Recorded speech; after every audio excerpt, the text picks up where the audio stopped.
The gentleman from the 9th District, Representative Schmick. Thank you, Madam Speaker. And I'm going to vote no today, but I want to tell you why.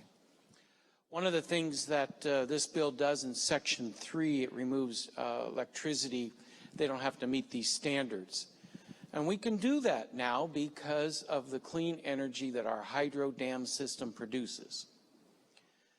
If we remove dams, to replace that amount of energy will increase greenhouse gases.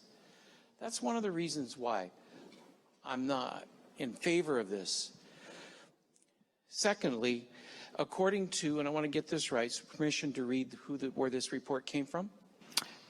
Please proceed. Thank you.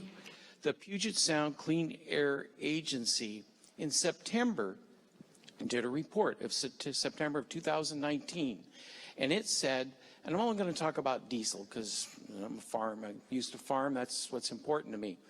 It will raise the price 64 cents a gallon. That's what the report, so I'm going to use that number in my figures.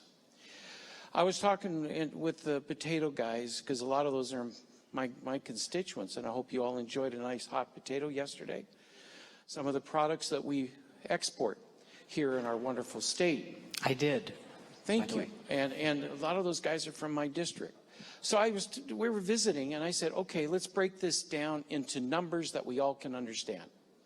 He said, fine. First of all, I'm only going to talk about transport of that harvested potato to the storage shed. He told me he had 10 semis, and they run all day. And we considered, I figured out they made 10 trips a day, and that they make more than that, but we're just going to use that. The cost alone is that one function to move that product to storage for that one grower is $64,000, using that increase of 64 cents a gallon. Now, it'd be great if you could say, hey, Frito-Lay, I need to have more money. Or McDonald's, I need to have more money for my product. It doesn't work that way. The market is the market. And therefore, when he takes that price, he didn't set it, he just took that much less money for his product due to his costs raising up. So what does that mean? That means that his employees probably aren't going to get that raise. That means that he's going to have to cut expenses somewhere, and most likely that's going to start out with he himself not being able to take care of his own family. He's not going to be able to take care of his workers' families. That's a problem. And that's very real and very close to my heart. I farmed for 35 years, and I considered that a privilege. I enjoyed that. Our tractors that we used, we expected 10 to 12,000 hours before we had to rebuild the motor. And that was pretty normal. But now, as the fuel content changes in order to be cleaner, the lubrication factors of that fuel, now they're only getting 3,000 to 4,000 hours on a tractor motor that we used to see 10 to 12 before we would have to do much. Cost of rebuilding or replacing that motor, $40,000 to $50,000 each. So a large operator probably will have 4 or 5 tractors that he's using that way. I can do the math. I know how much that costs. In the rural areas, facts are, we tend to be older and in poor health. We are going to have to go, for a lot of my constituents, go to the doctor and seek healthcare services more often. By this increase in fuel price,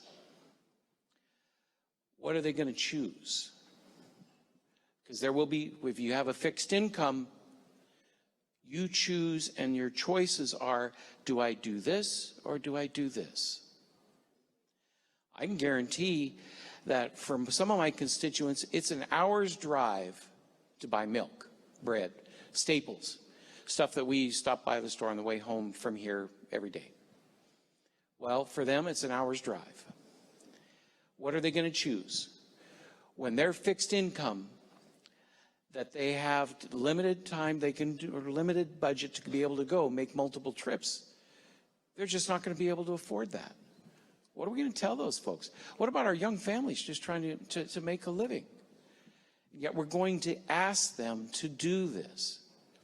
The California Legislative Analysis Office has come out and said for the cost of this program, they recommend that they do away with it. And yet we're holding California, the state, up as a model that we should be following.